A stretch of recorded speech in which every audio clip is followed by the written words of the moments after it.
Are you kidding me? Are you really kidding me? I get it. They just got back from London. I get it. They might have a little bit of a hangover, if anything, just from the long flight, even when you had the off day yesterday.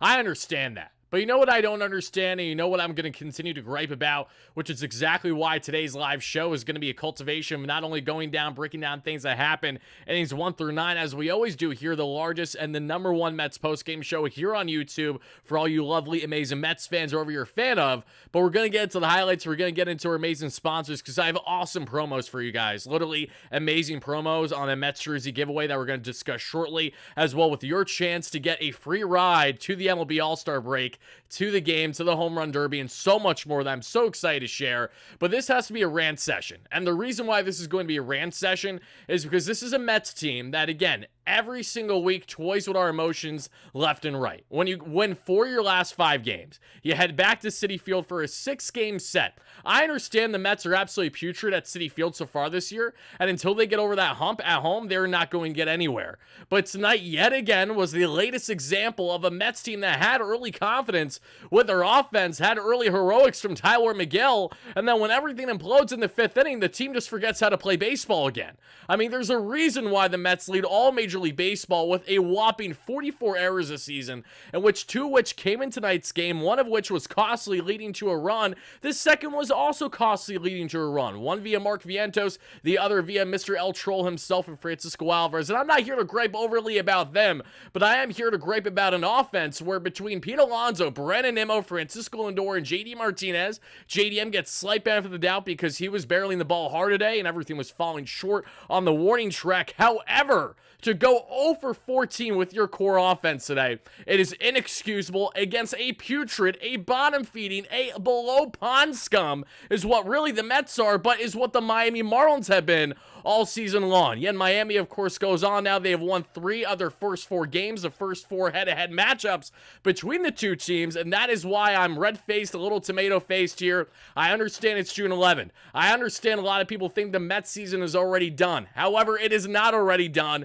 but when you're 13-23 at home, you got yourself a massive problem. So we have a lot to get into. I have a lot that I need to rip and let off my chest, and I want to hear it from you Mets fans as well in the live chat. Spam those L's in the live chat if you're watching live on a replay. We, of course, are going to get into everything that you guys need to know from the highlight end. Not that there wasn't much highlights. Again, the fact that I'm using a nice little cute clip of Nimmo getting, love from Buddy at not Chase Stadium, what am I saying here, at Citi Field, is kind of a red flag when that's one of the few highlights I have. We'll get into that. We'll get into the pitching, why Tyler McGill was so brilliant early on. It is showing exactly why he's far from being a reliable starter still. On the hitting end, we're going to get into why the Mets did absolutely nothing. Can this be rectified? Will they rectify this in tomorrow's matchup? And then, of course, Priest wasn't in the pregame show today, but he is here in the postgame show. Surprise, surprise to absolutely nobody. Happy to have you in here. We're going to get to our amazing sponsors here shortly, everybody. Thank you all so much, everybody, for chiming in.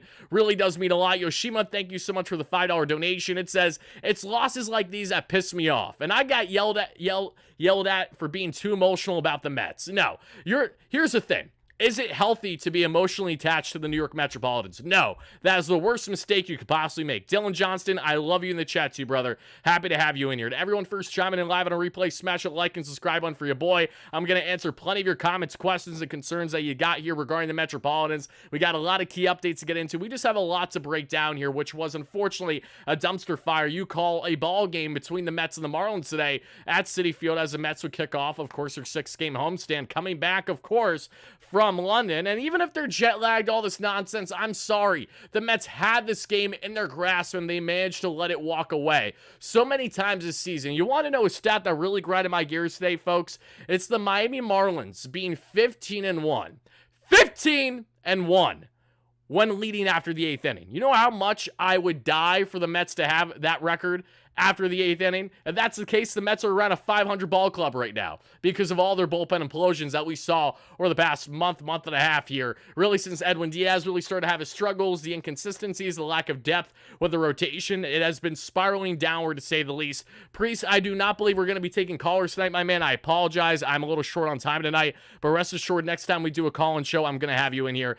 Priest, hush. I'm not saying the Mets are good. There's a reason why they're 9 games below 500 right now. But is it fair to suggest that the Mets should have performed better than what they did tonight? Absolutely. And we're going to get into why exactly we're bothered here. And again, the Phillies weren't jet lagged, of course. The best team in baseball isn't going to be jet lagged. Kyle Schwarber is going to hit 2 bombs in Boston against his former club, and they're going to win with ease as Zach Wheeler carries, again, an absolute masterclass of an outing into the 8th inning. Again, these are not the same situations that we know. Scott Greenwald, thank you so much for the donation. Scott says, my rant, we are allergic to building momentum. Vientos giveth and Vientos taketh away.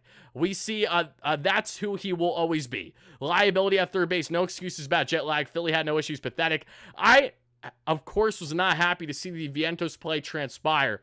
However, it only means so much when the Mets do not amount to any offense. We should have never viewed this game thinking 2 measly effing runs is going to get you anywhere in life, let alone a victory here, even against a Miami Marlins team that had just 22 victories entering tonight's game against the Mets. And before we break down everything in folks, because that is what we're going to do here in the live show, I do have, again, some awesome, truly awesome giveaways and promos I want to share with you all shortly. Just bear with me all 1 second as I'm making sure that we're all set up live on Twitter as well. If you guys follow me on Twitter at WardyNYM, thank you so much. Hit that like, that follow button, that retweet button. But no, as always, I will only be interacting with our live viewers here on YouTube as we typically do. Let's see.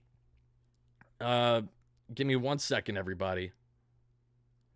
Have this posted. All right. Let's let it rip. I got so much to say. I'm so... It's losses like this that drive me up a wall beyond belief. They really do. What do you think the lineup should be? It's not as much a lineup issue. That's the problem today. I like the lineup outside of Nimmo batting third because Nimmo has been a strikeout machine there, and he was yet again today striking out not 1, not 2, but 3 times in that spot. Time to move Brandon Nimmo out of the 3-hole, but again, I think we all feel that way. We were talking about it in our pregame coverage, and again, James, thank you so much for the love. I appreciate that, my man. Have a great one. Here's the thing, folks. As we broke down our pregame segment today, the big headline, the big exciting news, the guy on the wall behind me right there, Mr. Francisco El Troll Alvarez returned from the injured list. Tomas Nido was DFA'd. I wish Nido the absolute best wherever he lands. I think he's going to go to the Phillies because JT Realmuto was just put, is going to be on the injured list for some time with knee surgery. But that's besides the point. Alvarez back, you're excited. The momentum starts to feel there. Alvarez, unfortunately, would have a costly error later on this ball game, but again, it means nothing when the Mets still had no offense to show for it whatsoever. We can sit here and nitpick the Mets defense all day long, rightfully so, justifiably so. When you lead the league with 44 errors, there's a major problem from the Mets standpoint there. For a David Stearns Rant team that had this point of emphasis with heavy defense and, of course, really trying to provide help for the pitchers in doing so, Tyler McGill, I feel, gets screwed over probably more than any other Mets starter currently outside of Kristen Scott when it comes to, defensive indifference, just defensive miscues. It feels like Tyler's always that ticking time bomb of an inning that's cued in part because of defensive issues, and he can't pick himself up from there. Even when he's striking out everyone and their mother, Tyler McGill not going even 5 innings for you against the Miami Marlins. Emphasis on the Miami Marlins here, we have a major problem. So I digress, folks. I have a lot to say. I have a lot to rant about here. We have a lot to get into in a fairly short period of time. So I appreciate everyone taking the time to smash those buttons. Thank you all so much, folks. But I do just want to share a couple minutes, everybody, to explain some fantastic giveaways we are currently doing on the channel. You guys know about the Mets jersey giveaway. We'll get into that a little bit later in the show. But simply put, guys, all you got to do to enter that, of course, is to sign up with our amazing sponsor at BetUS by clicking the link down below today. Of course, again, sign up whenever you can. We'll be announcing a winner at the end of the week. All you got to do is sign up to BetUS, place one singular bet, whether that's $1 bet, $1,000 bet, doesn't matter to me, and just send me screenshot proof to my email, which is available for you in the description of the live show here. Draw DRAWT7 at protonmail.com. Again, guys, we'll talk about this a little bit later in the show. For a Mets jersey, if any player you currently want on the roster, we have under 10 people that have entered thus far, and we're talking less than a 1 in 10 odds on winning a free Mets jersey. So how can you go wrong? Enter today, folks. We'll talk more shortly,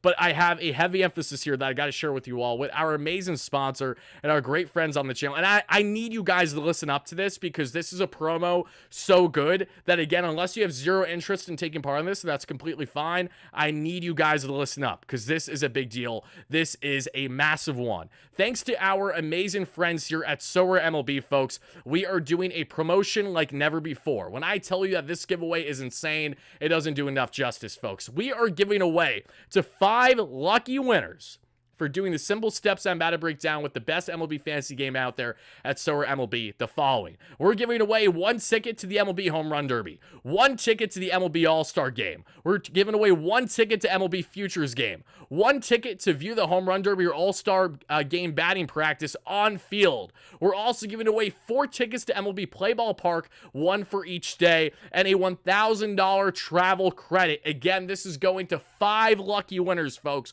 You're getting the complete MLB All-Star package there in Texas, and this is how you guys can enter today. This is how you guys can have a chance to make this a reality for yourself. All you guys got to do is check out our great friends at Sower MLB, again, by clicking our unique link down below in the description. And with our new link that you sign up today, guys, you also get a little perk on top of it that we haven't ran previously. Now, when you guys sign up, again, if you're a newer person, sign up to Sower MLB, you get a 50% discount up to $50 on their primary market credits. You can use that, of course, towards building your team in Sower MLB on the marketplace, on the auction, or of course buying cards outright right away. In case you guys don't know Sower MLB, they've been, again, our reoccurring sponsor every single day for the past month and a half, 2 months now at least. And simply put, again, is the best fantasy game out there. You are your own GM. You build your own roster with virtual cards that you can buy, sell, and trade on the marketplace for real dollars should you wish. You enter weekly tournaments, and if you do well in these weekly tournaments,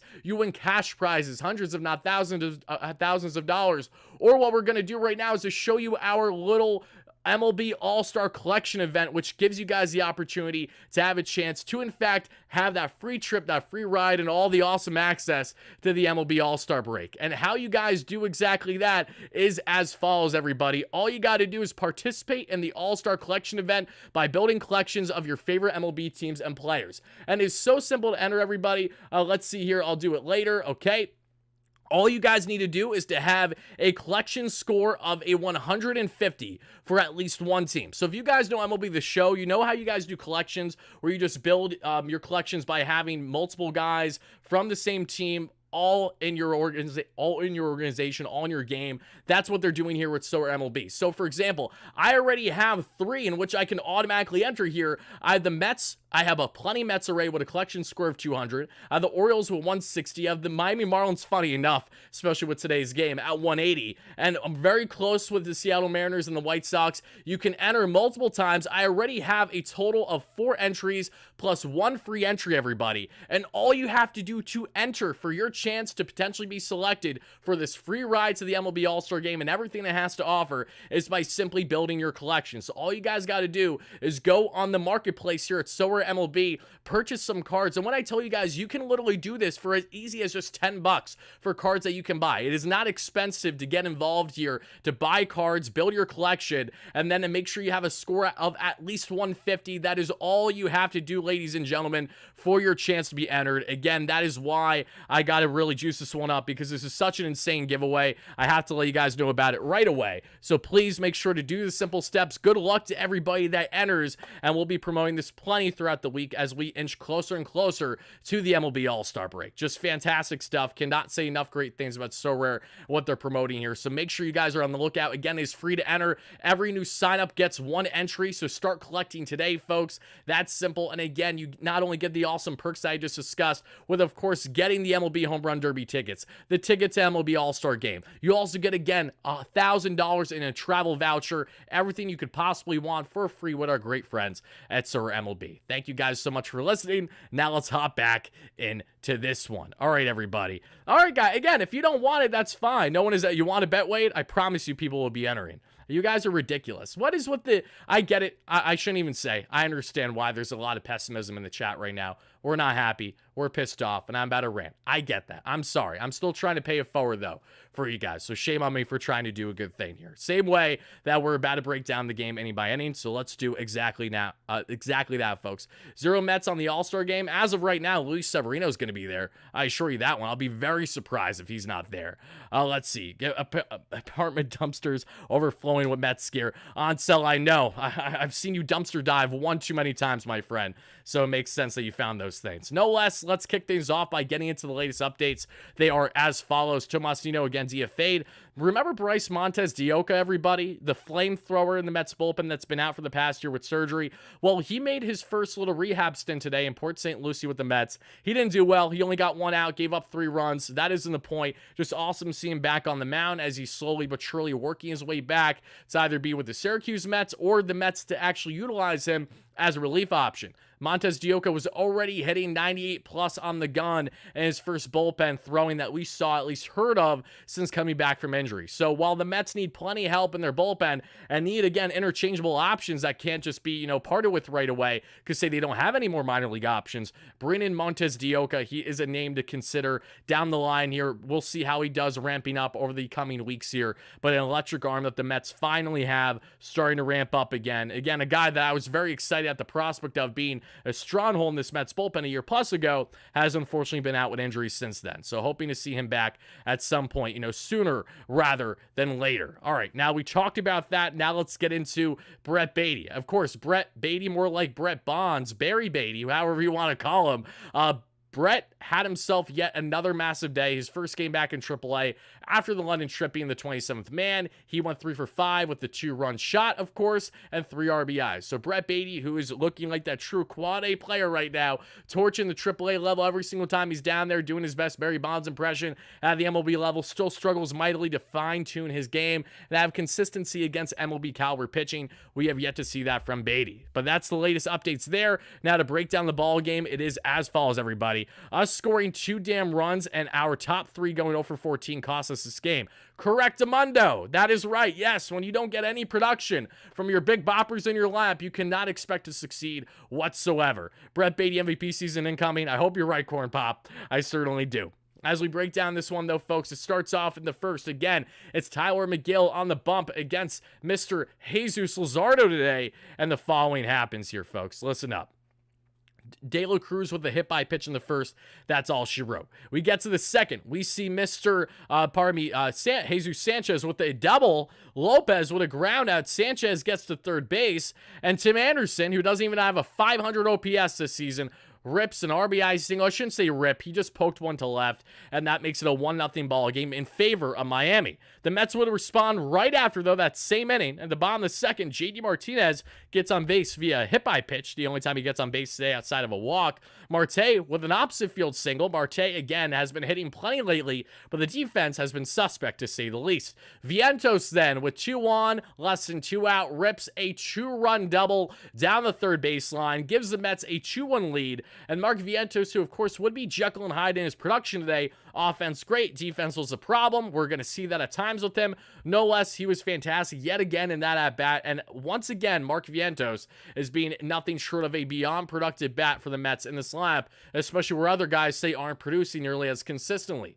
Vientos now, after tonight's game, still ranks right around 5th in WRC Plus among batters since arriving from his latest call-ups, a 20-game or 21-game sample size now. Mark Vientos and Starling Marte's right behind him, funny enough. They're top 5 and top 6 right now in WRC Plus per Fangraphs. And what that basically means is viewing the average batter. So if you're at 100 for your WRC Plus, you're league average. If you're above, you are better than league average. If you're below, you're below league average. Both him and Marte, of course, have been above league average throughout this stretch over the past 20 games or so. No less, the Mets take a 2-1 lead there. Jose Iglesias gets on base via a hit by pitch. He gets to start yet again over Jeff McNeil, but Jeff would arrive later in the ball game, even though it wouldn't do the Mets any good. Then we get to the top of the third. It's a clean inning for Tyler McGill. He gives up at least 1 walk or hit by pitch, but that's all she wrote. In the fourth, he has himself a 1-2-3 inning. Tyler McGill, again, has 8 strikeouts through the first 4 innings of work today against the Miami Marlins. So a Marlins team that's free swinging that we know has struggled mightily so far this season and will continue to do so. Tyler McGill, again, ate him up for breakfast in a lot of ways, but the massive problem, the main problem that McGill had today was the implosion that we saw take place in the 5th inning, which unfortunately is very on par with Tyler McGill and his production, or at times lack thereof, here with the Mets. And this is not a slight on Tyler, but this is a point of emphasis how the Mets have such a bigger issue with getting depth from their starters. This continues to kill their bullpen one, and they're going to get absolutely nowhere this season should this continue the way it unfortunately has been. McGill with a 1-2-3 fourth. You're feeling good. The pitch count's pretty low too. Everything changes in the 5th. Tim Anderson gets on via single, his second hit of the day. Again, it's Tim Anderson, so I'm already pissed off about this. Fortes with a ground out, but Anderson gets first to third out of that. Then we see Jazz Chisholm gets on via walk, so you got runners on the corners, less than 2 out. Ryan De La Cruz ties the ball game with an RBI double. Harrison Bader, again, laid out the body, misses a catch. It hits off the glove in center field. He slides hard into the wall. He would not stay in the game as DJ Stewart would have pinch hit for him in the 7th inning. Then Tyrone Taylor would come in to play defense for the rest of the game after that point. Bader, I do believe, is okay, however. Just an unfortunate play there in which he couldn't make the catch. Just not great communication by the defenders there between Nimmo and Harrison Bader, if I'm not mistaken. And again, the Mets are now tied in this ball game 2-2. And it doesn't last long because right after we see Jake Berger somehow drive in a run. It won't be counted to him. It's a fielder's choice. Brings in a run after Mark Vientos robs what would have been in a lot of ways a double down the line to have multiple runs scored. The problem though, Mark reacts very fast, has a nice diving play, throws to first, but wails right past Alonso. Alonso makes the catch, but not before being off the bag, allowing the runner, I believe it was Anderson, at third base to score from there. It becomes a 3-2 ball game. So again, Mark Vientos, who gave the Mets a 2-1 lead today thanks to his offensive heroics, unfortunately hurts the Mets here with his defense. And this is, again, why the Mets have had concerns with Mark Vientos for how long now defensively. It's because of reasons like this. That is a play that a lot of other guys made. Again, it was a great snag. That's what sucks about it too. It was a beautiful first half sequence of the play, robbing Jake Berger of a potential double, but then again to turn and spin and throw and just sail that thing to Alonso the way he did, that's where there's more frustration. So Mark Vientos gets his first error there, unfortunately, and that would bite the Mets in the ass as they would then be down 3-2. Into this one. As we advance further here, it's a 3-2 ball game for the Mets. We see there Danny Young comes in to get the final out. He strikes out the final batter there. Tyler McGill, though, again, his final line today, folks, we'll talk more on his arsenal a bit shortly, but his final line is as follows, everybody. 4.2 innings, a 4-hit, 3-run, 2 earned run ball, 2 walks, 8 strikeouts, a 3.16 ERA on the season. But I'm sorry, I need length for my starters. I'm so envious to see a guy like Zach Wheeler obviously go 7+ again for the Phillies tonight. I'm just dying to see any competency from this rotation of guys actually knowing what the 6th and 7th inning are. You know, I'm not sure if they're aware of that. It's very frustrating. I certainly hope that changes because right now, there's no signs of it changing. Kodai Senga isn't coming back until after the All-Star break, at bare minimum. There's a lot of doom and gloom in Mets land when looking at this rotation and the lack of length that they're getting. Can Kristen Scott and Jose Buto be a difference maker? I know Scott can. Can Buto? Will they be called upon? That's something that will be seen in the coming days as the Mets will certainly bring Kristen Scott up when they feel he's ready to be slotted back in the rotation. Will be happening shortly. Jose Buto is a guy where I know he got his tits slit in AAA the other day. I also know it's AAA, so I don't really care. I want to see Jose Buto back with this Mets team. I don't want to see Jose Quintana start another game, for one. And two, I just want to see length. Until we see length, I'm going to continue to be pissed off. That's just how it's going to be, unfortunately. And as we get back into breakdown more on the ballgame, folks, again, they're down 3-2. As we head to the top of the 6th, Danny Young doing Danny Young things, baby. And now the Mets have a great question on their hands because they have Danny Young and Danilo Nunez, two guys who have been very impactful for them in their bullpen. What are they going to do once Edwin Diaz returns this Thursday off of the injured list? If I didn't mention that already, Edwin Diaz will be back with the Mets this Thursday off the IL. What will they do as a corresponding move? We will soon find out on that front as well. But Danny Young, again, works a clean inning there in the 6th, and the final out comes from Sean Reed-Foley. SRF would have a nice 1-2-3 inning that we would see there in the 7th as well. And then in the bottom of the 7th, DJ Stewart comes in as the pinch hitter, of course, there for Harrison Bader. He gets on via a walk, and then Tyrone Taylor would go on to pinch run for him and play outfield defense for the rest of the game. Jeff McNeil then comes in as a pinch hitter for Jose Iglesias, and I was initially confused, but then I understood why. McNeil came in so that way the pitcher was initially a righty and Bender. That would have been, again, would have made sense to a degree against Iglesias, but he does better against lefties. They bring in Jeff for that matchup. Then, of course, Schumacher, the manager of the Marlins, takes out Bender and brings in the southpaw Nardi. Now, the reason why I was initially confused was I was like, okay, you're bringing in Jeff to face the righty just for him to face the lefty. I know he has good numbers against lefties, but that hasn't prevented Carlos Mendoza and the Mets from not playing Jeff McNeil against lefties for the past week and a half now. No less. That made sense because they wanted to make sure Francisco Lindor could bat from the right side as the next man up there against Nardi. So I understood that. It's just unfortunate McNeil strikes out on a fastball out of the zone because of course he does. And then Francisco Lindor, again, after, a solid at-bat, unfortunately falters there in that one. It wasn't a terrible at-bat from Lindor, but just a terrible showing today.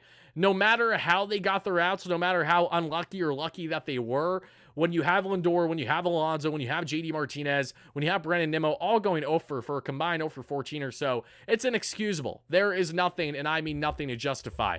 Billy, you donated, my man. I sincerely apologize if I missed it. Let me see if I could go back up.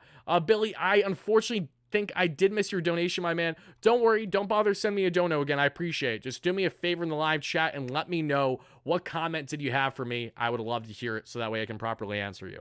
Yeah, for whatever reason, I don't know why, but I unfortunately did miss that. Let's see. This season was over at the trade deadline last year, says Priest. Okay. I'm not surprised to hear that from him. That very well may be a reality, but we're not there yet.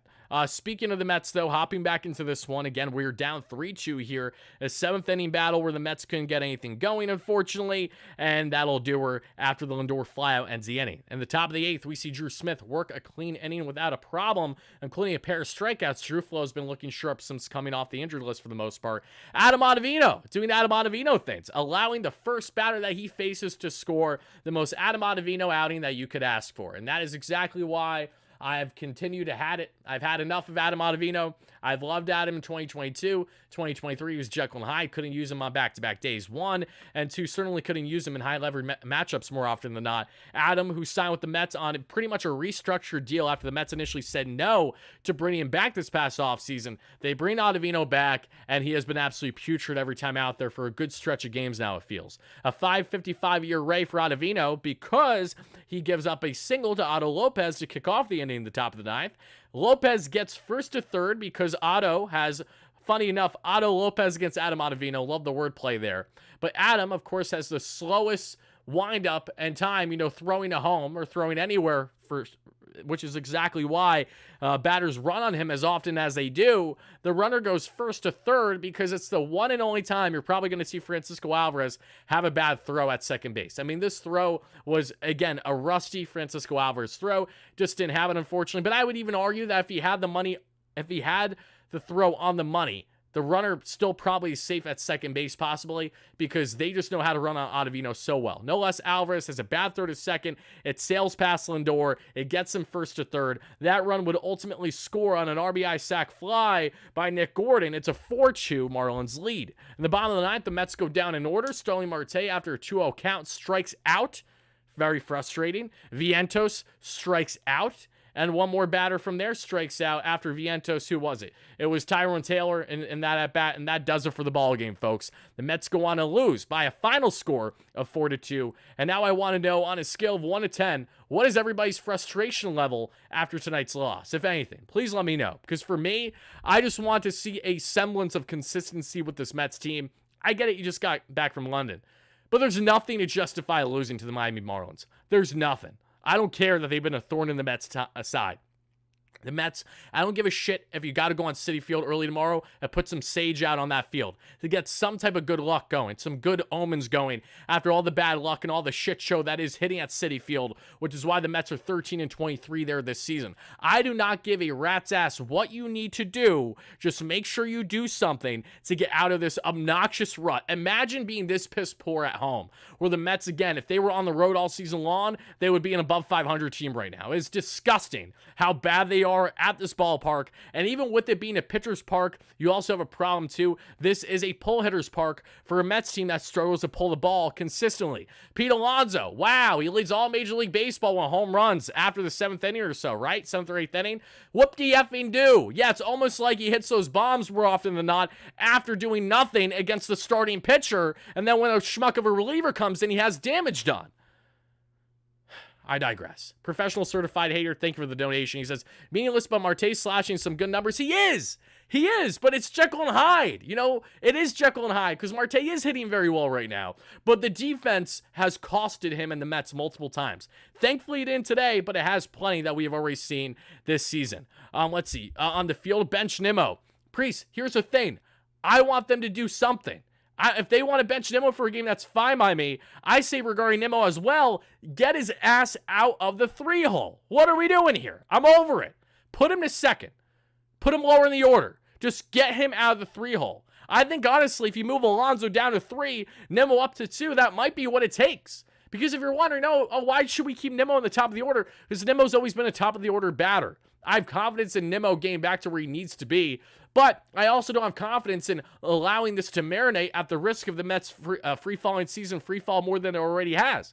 So whether you bench Nimmo for a game, whether you move Nimmo lower in the order, whether you move him up in the order by a spot, I quite literally don't give a flying you-know-what. I just want to see more change because this Mets lineup right now has so much potential behind it, has so much power, and for them not to show up at all against this Miami team, Jesus Luzardo didn't even dominate today. He only won 5.2 of 2 earned run ball. Again, any other competent team in baseball is at least scoring 4 earned runs against Jesus Luzardo today. He didn't have his sharpest stuff, but we were chasing him looking stupid on the sliders down and into the righties. Thank you, Mr. Francisco Lindor. You know a thing or two about that tonight. Very frustrating outing for the Mets when, again, they had this game in their grasp. It was right there for the taking. In the most Metsian way possible, they let it get away. Let's see here. I want to get back earlier here to what my man was saying, because I know someone donated earlier. I didn't get a chance to read off the comments, so give me 1 second, everybody. Hold on. Just give me 1 second. Hey, Worry. Okay, Billy Dottie. Let's see. Okay, we invested more than $500 million on Lindor, Nimmo, and McNeil. When do we admit that we need to move on from the core? Time to rebuild. $5 super chat. Billy, thank you for that donation. I really appreciate that. I've been in the chat to Billy, as always. Before I get on to more on the numbers here and what's been standing out, and a little bit more on the Mets jersey giveaway here shortly, folks, let me just explain the following. When it comes to McNeil, Nimmo, and Lindor, the only reason why all 3 are staying on the team for the time being is their contracts, naturally. Lindor isn't going anywhere. Lindor is not a concern for me to the degree of Nimmo and McNeil. He's not, especially in the case of McNeil, more than anything else. Jeff McNeil's time with the Mets will be done at some point this year.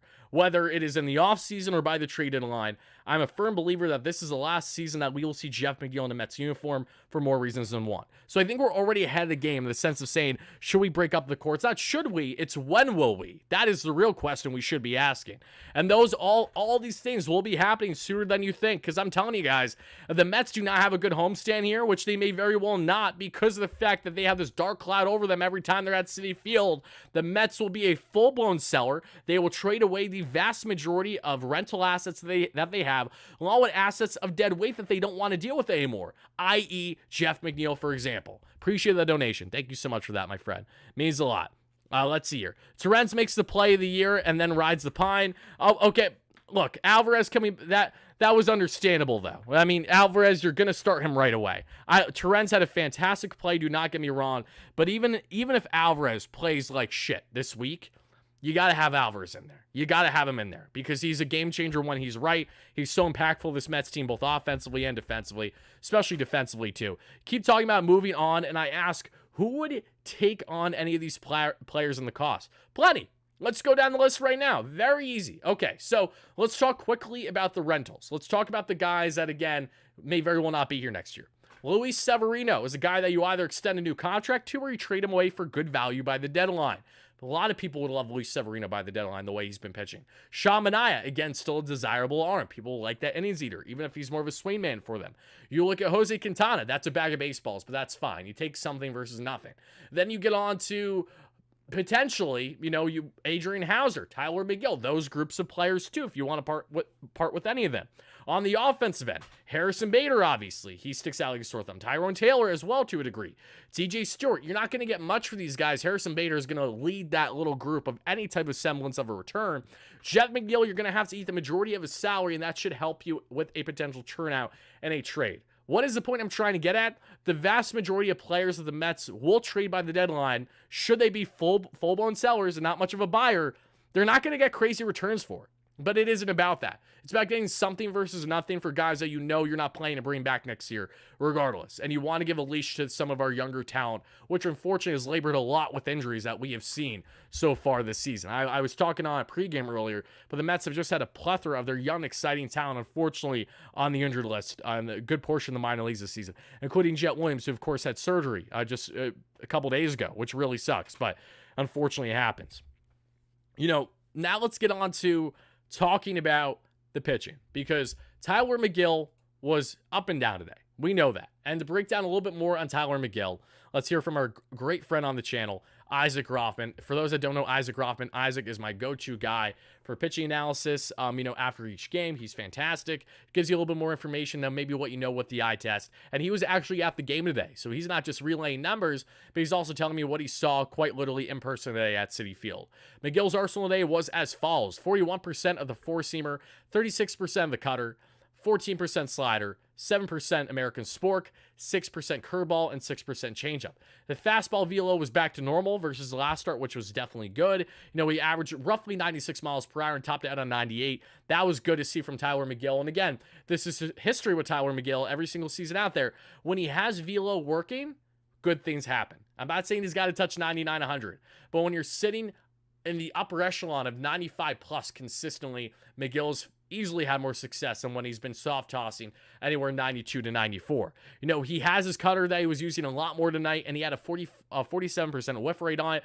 The spork was working well tonight as well. He threw that a bit more, especially more often in 2 strikeouts, and had a 50% whiff rate. The slider was that main secondary pitch and had a 43% whiff rate tonight, but he looked dominant through the first 4 innings, but soft contact came to ruin the start. But I'll even argue this, because Isaac probably didn't know this because he maybe didn't see through Baseball Savant, but in that 5th inning, he didn't just give up soft contact. Tyler McGill actually got barreled fairly hard with some of the contact that he gave up there in the 5th inning. So I would argue that it wasn't just soft contact. There was some hard contact involved in the 5th. And while defense didn't really help anything, the same thing can be said with the reality that Tyler McGill, again, showed a Tyler McGill outing. Beautiful in 4 innings, but as soon as you get to the 5th, we got ourselves problems beginning. The day Tyler McGill can give the Mets consistent 6+ innings is the day I'll be very happy. Until then, not so much. And unfortunately, I don't think we're going to get there anytime soon. So I'm personally going to give Tyler McGill, he gave up 2 earned runs, but did not even give us 5 innings. I'm sorry. I love the strikeouts. I love all that. But you know what I don't love? I don't love a starter that can't give us length. I'm getting more fed up by it by the passing day. I'm giving him a 4.5 out of 10. My man Isaac gave him a 5 out of 10. The strikeouts are great. I love that. But you know what I don't love? Losing ball games. I don't love losing games, especially when you don't get length from your starters, 1, and 2, your offense has nothing to show for it. Tonight falls all on the shoulders of this offense. Offense and lack of defensive competency. Those are the 2 things, 1,000%. And I want to know, again, guys, where you would rate Tyler McGill after tonight's start. Again, I'm giving him a 4.5 out of 10. Let me know in the chat where you guys stand regarding exactly that. Yep, I'm fed up with Ottavino too. I agree with you guys there. Apologies for the graphic. It was McGill, Danny Young, Sean Reed Foley, Drew Smith. It just got cut off because SRF's name is way too long, so the graphic doesn't know how to figure that out yet. It's automated, and you got Adam Ottavino there. So that's what we had going with the pitching today for the Mets. Not a lot of great things. Not a lot of good stuff. Let's see. Wardy, you're an auto like my guy. I don't know what that means, my man. I don't know, but thank you. Wardy, Alvarez is a 210 hitter with some pop. Alvarez is far more than a 210 hitter. If you think you're going to put stock into Alvarez free falling last season when no one gave a shit after the trade deadline, I got a bridge to sell you. Francisco Alvarez, I promise you, at his best, will be in that 250 range, if not higher, as a hitter. He will go through mighty stretches of hitting and absolutely barreling baseballs left and right, 400 plus feet out of there. But he's also going to have plenty where he's just striking out at a good rate, because that's what happens when you're a free swinging catcher the way Alvarez is. No less, Alvarez is not only just a guy that has some pop, but Francisco Alvarez, for his age of 22 years of age, is quite literally one of the most young and exciting catchers in the game today. I assure you that unless the season just free falls completely before our very eyes, which may very well happen, I am determined to see, and I expect to see, Francisco Alvarez be playing at a level that is top 5 catcher worthy by the end of the season, if not sooner. I have a lot of confidence in Alvarez for obvious reasons, if you guys have been following along. Not nearly, do not put stock into just the average. If we're doing that, we have to do that for everybody. And then we're going to say everyone sucks when there's so much more than baseline batting average. Is batting average important? Yes. But is not end all be all, especially in the case of the type of player Alvarez is, and understanding the context of why his average fell the way it did last season, especially. Let's see. Priest. Come on. Stop. Can Priest go one day without talking about Francisco Lindor challenge? No, he can't. He can't do it. Let's see. Dave gave an 11 out of 10 on that one. Okay. Very interesting. Let's see. I agree. I just don't think he's nearly as good as people think he is. I just hope we see his best again. Are you talking in regards to McGill? Are you talking in regards to Ottavino? I missed. Let's see. Alvarez is not a bum. He's just a clown. Okay, so it's just clown level with Alvarez for Priest on the play in the chat. I got you. Now let's talk about what are clowns. And that's this entire shit show you call an offensive approach tonight, everybody. You get a 0. You get a 0. You get a 0. I know that I labeled this a rant, but I'm not going to scream too much tonight. I got a headache, and I've already ranted about this Mets team enough this season. This was just a very idiotic loss, a loss that should not have happened. All it takes is competent baseball, and there's 7 games below 500 instead of now being 9. Where the Mets need to make sure they win this effing series before facing a Padres team that has a Fernando Tatis Jr. right now tearing the cover off the ball. A Padres team that's fighting hard in playoffs, has a playoff spot. If the Mets roll, okay, I'm going to yell for 1 second, everybody. If the Mets roll, if just the Mets roll this week, if they have a 4-2 week, or at absolute worst a 3-3 week, they're right in the thick of it still, especially against the Padres who currently own a wild card spot. If the Mets have a losing record this week, if they lose 2 out of 3 against San Diego, if they get swept by San Diego, what the fuck are we even talking about at this point? That's it. That's wraps. That is wraps. This Mets team needs to have a big month of June to get anywhere. And that is so hard to ask for a Mets team that, again, has yet to prove anything to us. They've won 4 of their past 6 games, but of course they dropped this one. They've dropped 2 of their last 3, if you want to say it that way. Not ideal in Mets land for us Mets fans that want to see more than what we're currently getting. I'm not talking about Lindor, it's about Nimmo. I got you. Okay. Let's see here. This is where the Mets are accepted. I've accepted the fact that the Mets, as things currently stand, are inconsistent and at times you could even say a feeble club. I understand that. But what I have a problem with, as a diehard fan who covers them every single day for a living, what I have a problem with is when you see the flashes, when you actually see it having substance, and yet there's nothing to show. And I understand, when you even look at that Philly series, when the Mets, of course, scored bases loaded, they scored far more bases loaded because hit by pitches and walks is, again, Jose Alvarado had no clue how to command the strike zone like the little rat that he is. But the Mets did have 2 out hitting in that series that tied the ball game. Thanks to the Brandon Nimmo opposite field double. Thanks to the JDM RBI single or double, whatever it was, that tied the game 3-3 at that point. Whatever it was. My point is, the Mets have shown flashes. I just want some type of consistency. And this team has done such a good job on doing everything inconsistent this season. They have done it, honestly, at an impressive rate. Something that's an alarming how impressive a rate it has been. And as the Mets currently stand now, again, 9 games below 500. Billy, thank you so much for the donation. I appreciate that. Alvarez, let's see, is still a wait and see long term. He is still a wait and see long term. I agree there. But what you get this early at the young age of 22 out of Francisco Alvarez is absolutely fantastic, and that should not be understated whatsoever. So many things we can nitpick as Mets fans of things going wrong in Mets land. Francisco Alvarez is not one of them. He is certainly not one of them, and he is not going to be one of them. Hopefully for forever, or at least for a good period of time. But the offense tonight, let's rip it down real quick, everybody. It is as follows. Lindor 0 for 4, 231 average, 700 OPS on the season. Pete Alonso, 236 average, 785 OPS on the season. Brandon Nimmo, 217, 715. Then we see there JD Martinez, 267, 765. Starling Marte with another 2-hit game. Marte's bat's been there.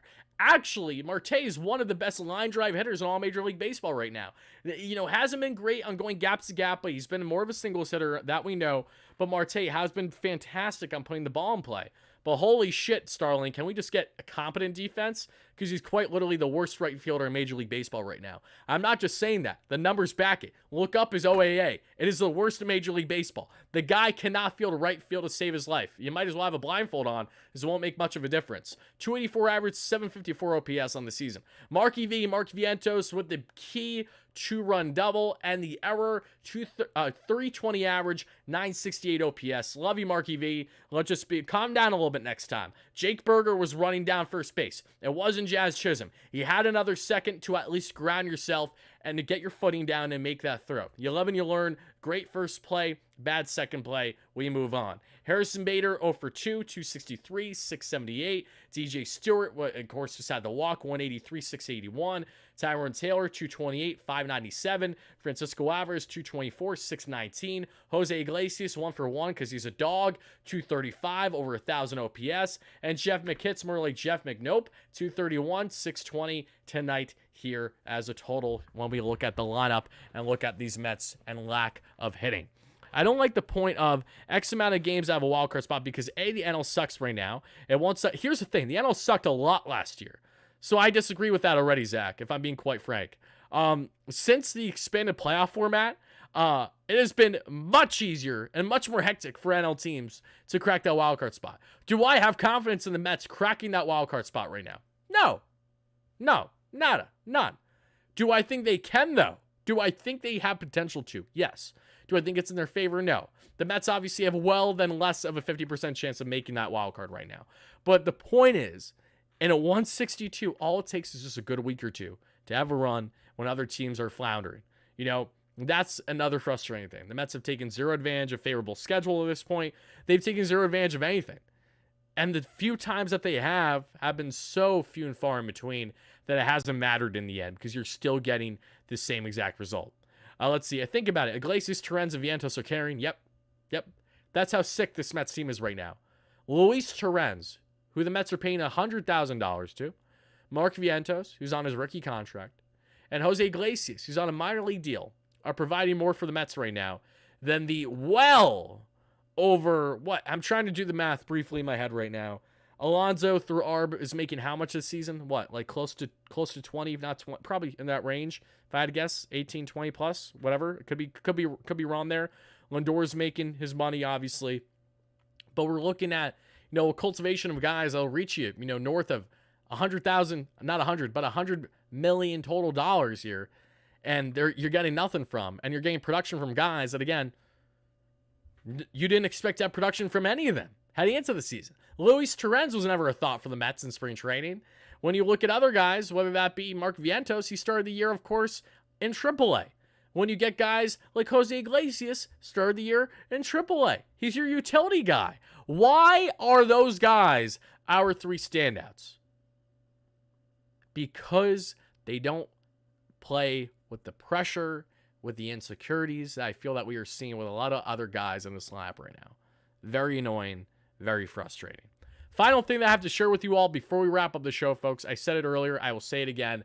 Guys and gals, if you haven't listened up already, I really hope you do now. Because while you might not like most Mets on this roster, there's a select few that you might like, especially Francisco Alvarez, right? Maybe a Francisco Lindor. Just don't tell Priest on a plane that in the chat. Or someone else. What I will tell you is that you guys, again, for nothing, for 2 simple steps, can enter your chance to win a roughly $200 Mets jersey of any player currently on the roster for free from your boy Wardy out of pocket. We're announcing the winner randomly by the end of the week. And all you have to do, folks, is the following 2 steps. It is 1, check out our great friends at BetUS, America's #1 sportsbook, by clicking the link in the description today. And whenever you can, obviously. Just make sure you do it before the end of the week to enter. Step 2, go check out your bets and place a bet. It doesn't matter if you place a $1 bet or a $1,000 bet. It does not mean anything to me. As we take a look at the early slate of games tomorrow as well, everybody. By the way, I went 2 to 3 on my parlay today. The only reason why I didn't hit, to anyone that tailed in pregame coverage, I'm sorry. It's because my dumbass chose the Mets money line today. The one time I choose the Mets money line, they of course don't show up. I should have known better. They lose by 1 run. Baltimore Orioles hammered the spread there to make sure that they either won or didn't lose by more than 2 runs. They took care of business against the Braves, in which Atlanta is far from the Atlanta Braves that we know right now. 4-0 easy win for the Baltimore Orioles. And then we saw their Paul Skeens dominate the Cardinals, and the Pirates score later on the ball game. They win in that one against the Cardinals. So we went 2 for 3 on our picks today. As we take a look here at some games here for tomorrow, everybody. Right now, again, Padres, that's an easy hammer. So I'm going to hammer right now the Padres against the Athletics tomorrow at minus 182. I'm going to put 30 down. That is going to win me 1648. Not a lot, that's fine. But all you guys got to do is 2 simple steps. Sign up to BetUS, place a bet of whatever bet you want to do, and send your boy Wardy a screenshot of proof that you placed at least one bet with our great friends at BetUS to my email, which is available for you all in the description of the live stream here on WardyNYM YouTube platform. Again, that is DRAWT7 at ProtonMail, PROTONMAIL.com. And you guys are automatically entered. We had some more people enter today after a pregame show. Hope to see more of you guys there. And again, good luck to everybody. Again, your odds to win a Mets jersey of any player you want on the roster are far greater now than they ever have been before. Again, we're looking at right now a 1 in 8 odds at the moment because we got 8 people in this. That's simple. If we get it to even at 1 in 20, 1 in 30, that's still nothing in comparison to doing a massive channel giveaway in the live chat with hundreds of people. So all I'm saying is if you guys want a free Mets jersey, now is probably one of, if not the best time to get in on the action with our great friends at BetUS. Now to hop back in this one, I feel like this live can 100% be retooled. Am I crazy? I don't think you're crazy. Again, there will be plenty of changes. I'm sure this Mets lineup, by the time we get post-trade deadline, won't look the same than it does right now. But one thing that is true is that the Mets have a lot of potential here. They have a lot of pieces. They have young talent, young exciting talent, guys that are actually starting to show up. And unfortunately, they just struggle to find things in unison once again. Let's see. Mark in the chat says, Woody, not sure why you're so high on Alvarez's return. Runners out. I'm so sick and tired of Lindor. I'm high on Alvarez's return because he's... Okay, here's a number for you guys. Meant to say this earlier, but I'm glad he brought it up. Here's just a factor a little bit. Just something to bear in mind. Omar Narvaez catching the Mets in 186 innings this season, 4.31 ERA for those pitchers. Total, collective. Tomas Nido catching this season in 230 innings, over 5 ERA collectively among Mets pitchers when he's catching. Luis Torrens in just 47 innings, 4.79 ERA. Francisco Alvarez, 113 innings, 2.17. There are reasons for this. This is not BS. This is not because Alvarez was catching throughout the one hot streak the Mets had this season alone. This is because Francisco Alvarez, you can look at the numbers yourself through Fangraphs and others, they will tell you he is such a ridiculously good defensive catcher with his pop time, with his framing, with everything, blocking balls as well, really doing well with his game calling. And again, the power is a 25 to 35 home run bat any given season. He had 25 plus as a rookie last year. How can you not be excited about the prospect of him returning to the Mets the way he has right now? Even if he's underwhelming for the first couple days, it doesn't matter. Colin Horman has a .79 ERA. Thank you, Billy Big Bucks, for another disaster class you call a trade. Let's see. Everybody knew the Mets were losing when Nimmo ruined Harrison Bader's catch. Yeah, I mean, look, when that happened, when that ordeal happened, I wasn't feeling good. As soon as the Mets gave up the lead and the kind of implosion happened the fifth, I didn't have a confidence level. I had a sliver of, hope that they would be able to rally because it was still a one-run ball game for the majority of this one, but they couldn't even do that. So shame on me for having any type of optimism whatsoever. Can baseball go on a strike already, says New York Sportsbooker Media. He's over. He's like, I'm done. I'm done with the Mets. I'm done with baseball right now. I don't blame you. But guys and gals, that is going to do it for the live show. I don't know where we're at in the like count, but continue to smash that like and subscribe button on your way out. Greatly appreciated. Mets lose a very frustrating one by a final score of 4-2. We will be back live tomorrow, same time, same place per usual. Hopefully after a victory this time with the Mets versus a loss and a defeat against the Miami Marlins the way they faltered tonight.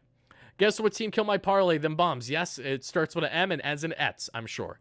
Thank you guys all so much for watching. Greatly appreciate that. We'll be back live tomorrow. Until then, have a great rest of your night, day, evening, whenever you're watching this. And stay tuned. I will be live on Bleacher Report app tomorrow, 11 a.m. Eastern or so. Might be a couple minutes late, but should be around 11 a.m. Eastern, breaking down my picks for the National League divisional winners. And yes, I'm not picking the Mets at the NL East. So calm down, pump your brakes. Thank you guys so much for watching. Have a great one. And as always, no matter what,